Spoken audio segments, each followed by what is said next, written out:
Dear students, welcome to EPG Pathshala. I am Dr. Kunal Keshri, Assistant Professor at GB Pant Social Science Institute, Allahabad. Today we will be covering a part of paper on migration and urbanization. The module is entitled as Migration Patterns in India. Learning objectives of this module are to study the trends and patterns of migration in India, especially migration trends after independence of India, recent patterns of migration, regional pattern of migration, regions of migration, and patterns of temporary labor migration.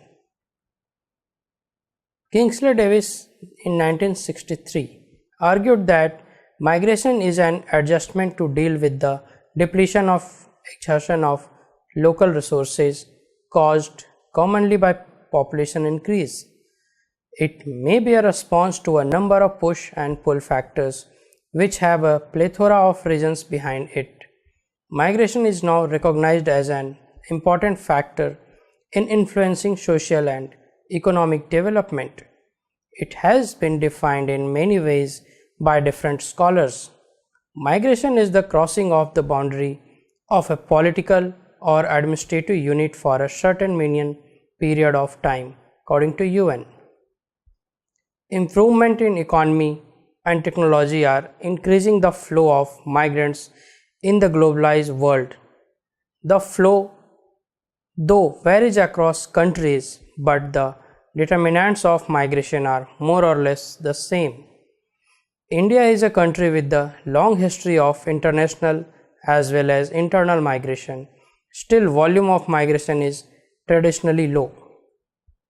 Coming to trends and patterns in India, starting with migration trends after independence of India. After independence of India, which was under British control for a long period, two types of migration streams were noteworthy. Initial one was mostly forced in nature and the result of the partition of the country in 1947, by which about 14.49 million people were migrated involuntarily between India and Pakistan. The second movement was voluntarily and the result of the rapid growth of industries in the port cities of the country like Calcutta, now Kolkata, and Bombay, now Mumbai. The small and medium-sized industrial centers became independent on unskilled laborers coming from the surrounding countryside. For example, majority of the workers in the jute industry came from Bihar, Uttar Pradesh, Odisha, and Andhra Pradesh. Now coming to recent trends and patterns. Decades of 1971 to 1981 and 1981 to 1991 were affected by severe economic crisis in the country due to lack of growth in the manufacturing and increased prices of petroleum. Its impact was visible in all types of migration streams. After the beginning, the phase of liberalization of the Indian economy in 1991, policymakers, supporters, as well as critics have great expectations that economic reforms would increase internal migration, as shown in the table. After the close observation of 2 decades of post-liberalization period, it could be said that in the first decade, when economy began to recover and consequently a moderate increase in the rural-urban migration between the states has been observed during 1991 to 2001. Except urban to rural streams, other streams, especially rural to urban one, have maintained the rhythm of growth in this decade. The second decade of economy reforms seems to be less conducive for internal migration. There are ample of reasons to this statement after looking at the recently released migration data of 2011 census.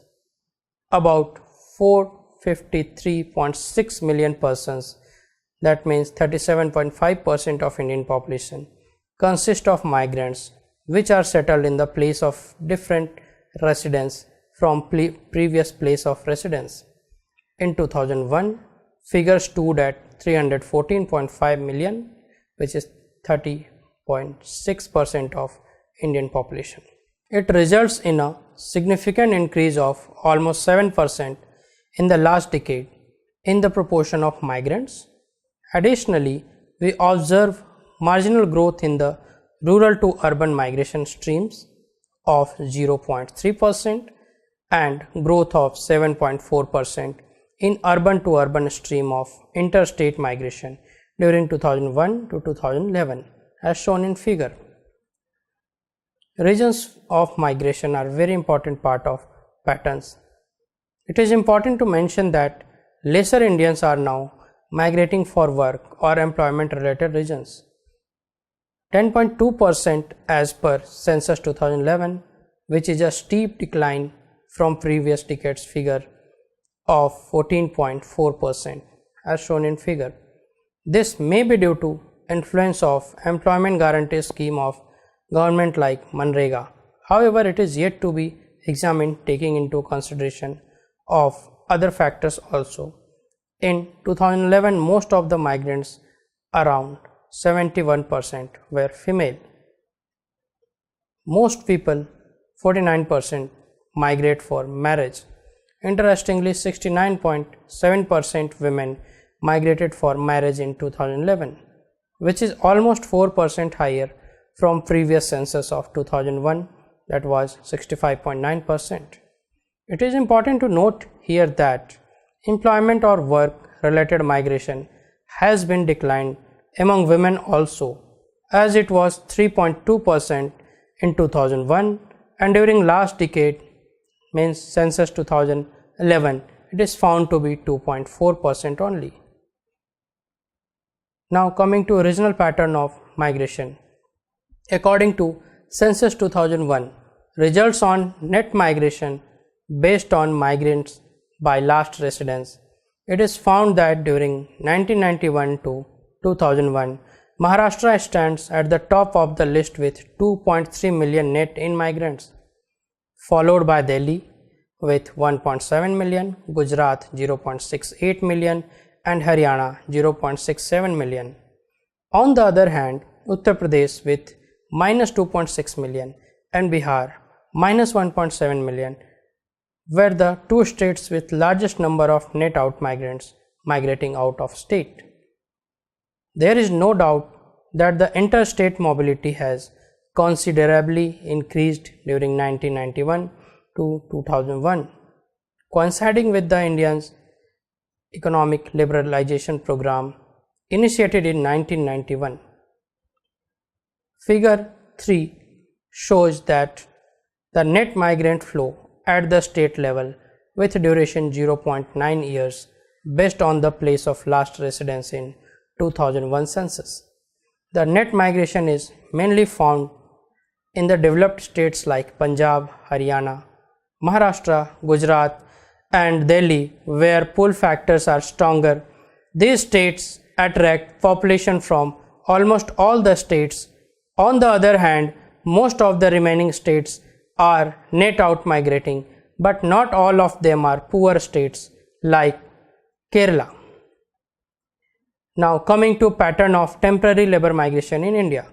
By definition, temporary labor migration or circulation is a move made for a short period with the intention of returning to the usual place of residence. Temporary absence from the place of origin of the migrant is a required condition for analysis, and duration of 6 months is generally considered the limit for temporary stay. The temporary labor migrant in the NSS 64th round has been defined as a household member who stayed away from his or her village or town for 1 month or more, but fewer than 6 months in the last 365 days for employment or in search of employment. There are 13 million temporary labor migrants in the year preceding 2007-2008, which is the reference period of the survey, and the migration rate at the national level is 20 migrants per thousand. The migration rate for rural areas is quite higher, 26.4 per thousand compared to urban areas 5.5 per thousand. The regional pattern of temporary labor migration shows that it occurs over a vast geographical stretch under varied socio-economic milieu. As clear from figure that there are 5 pockets of very high prevalence of temporary labor migration, which are shown by the darkest shade. First, the southern region of Rajasthan and southeastern region of Gujarat. Second, the southern region of Uttar Pradesh and Vindhyan and southern region of Madhya Pradesh.